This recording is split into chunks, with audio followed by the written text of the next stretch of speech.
COVID-19 has prompted businesses across the country to innovate.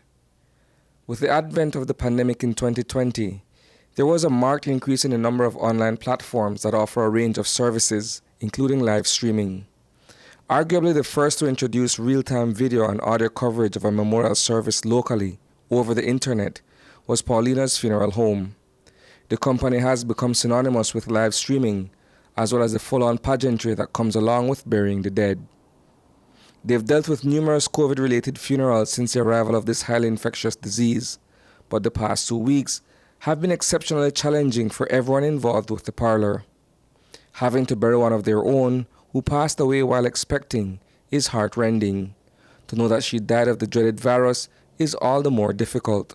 My emotions are all over the place.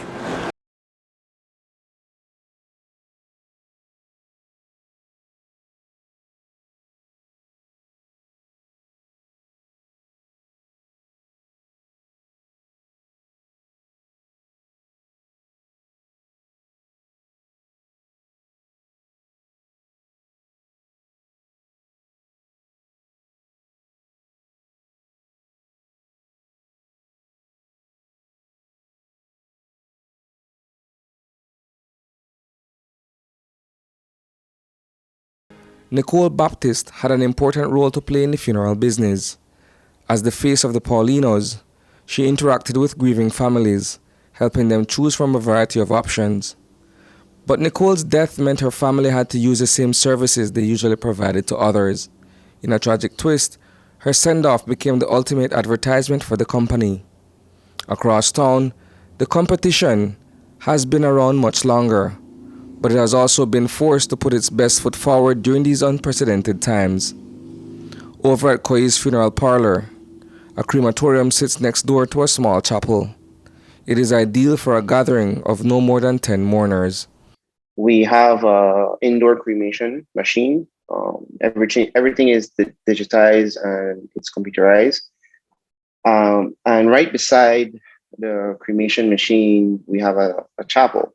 And what we have done is that since 10 persons, 10 family members are allowed, once a person hasn't died off of COVID, we would have a small viewing of the deceased with the family members, where it would still be something similar to a normal funeral process. In Nicole's case, she was interred at Eternal Gardens. Her father, like many of her loved ones, is still having a hard time coming to terms with what has happened. The deceased is my daughter.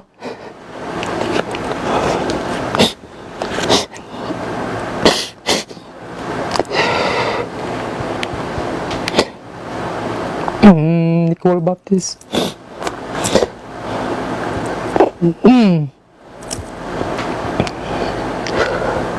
She's the second.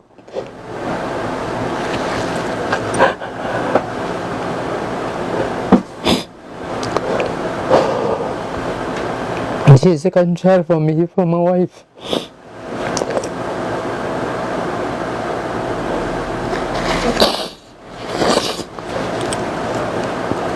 Also, she went to primary school.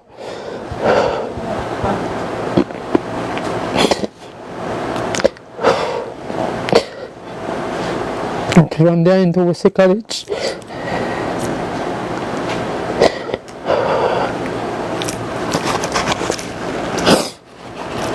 And to M6 from there. Went to San Pedro. To do medical school out there, no? Live streaming has become the primary medium through which friends and family can virtually attend the memorial service during the pandemic.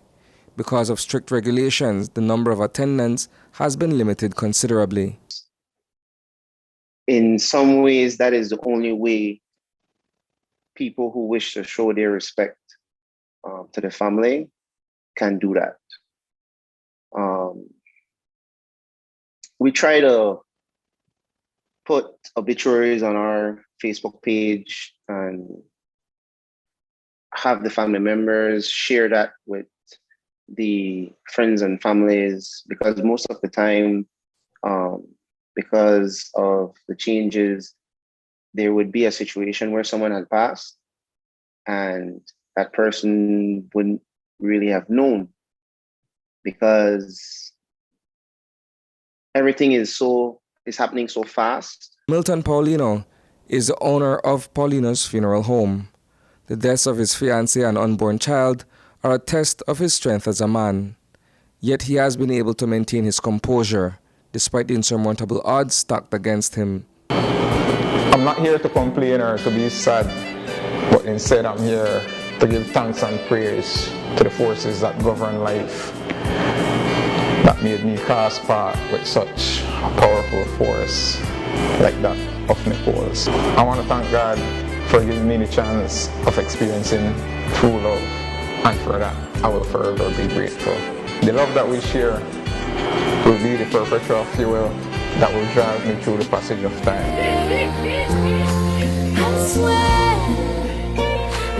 Reporting for News 5, I am Isani Cayetano.